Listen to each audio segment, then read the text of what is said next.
Hey guys, this is me again, back with another video. It's Update here.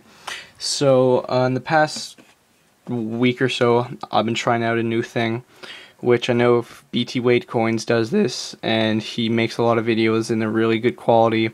So, you should go and check him out. That's BT Wade Coins. Anyways, I've been collecting nickel bullion, basically. So these are Canadian nickels minted in the years 1982 and prior. They're made with 99.99% nickel, so almost pure, and I believe they're worth around 10 cents a piece right now. So I think I've got about $1 in nickel so far. I know it's BT Wade Coins has a lot more than I do because he's been collecting them for a couple years, but I just recently started to get into it. Now copper pennies, I have well over 1,000 now. I just weighed it today actually. I have 7.5 pounds of copper, which is right around $35 or so. It's about $5 a pound, so you know 5 times it's 7.5, so it's just a bit over $35, but I'll probably wait until I have a lot more until I try to sell them to someone. Anyway, another thing I got last week was this. This is a Canadian dollar. It's the commemorative from 1967. This is it's 80% silver. Now, some people might tell you that in 1967, all coins that were made of silver that year were only 50% silver. They are mistaken. In 1967, dimes and quarters were 50% silver, whereas half dollars and dollars were still it's 80% silver.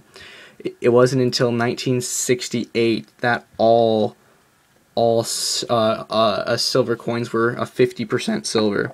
So I paid $24 for this, which around the time I believe it melt was around, you know, $25 around then.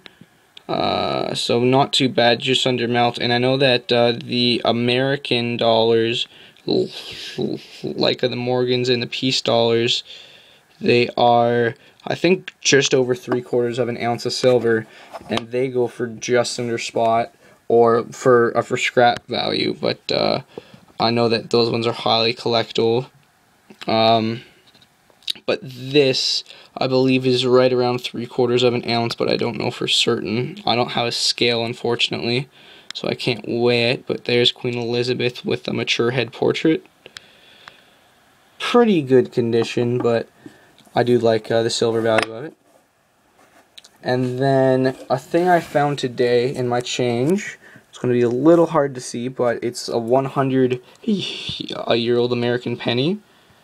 So right about, trying to get a good look of it. Right about there. So that's 1912. There we go. 1912. An American penny from 1912. You know, the wheat back, 1 cent. Yeah, you will see these.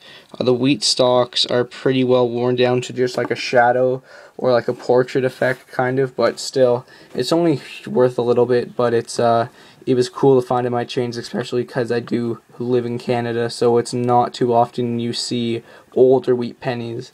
We get the late 50s and mid to late 40s, some 30s, but unless you coin roll hunt a lot, you don't tend to come across the teens, especially the early teens. For wheat pennies, it's only worth like 30 cents in this condition, but I'm still very glad that I found that. And then I went to the States yesterday, and when I was there, I bugged all my parents, my two parents, my mom and my dad, and my sister to check their change all the time, so they agreed to let me check after we got back, and turns out my sister had a star note, and I was excited to get this, so it's J00640457 star. Same thing on this side, star note. Now, for those of you who don't know what a star note is, I'll explain to it pretty fast. So basically, It's when there's a defect in the printing process, and either the print came out bad or it didn't fully take on the cotton fiber paper.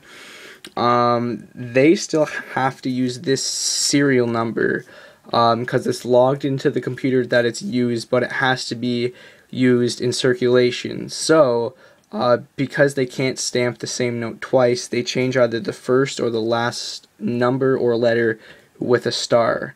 Now 90% of the time it's the last number. You very rarely see the first number. I have seen some though. Those ones go for a lot more than the average star note just because you don't see the first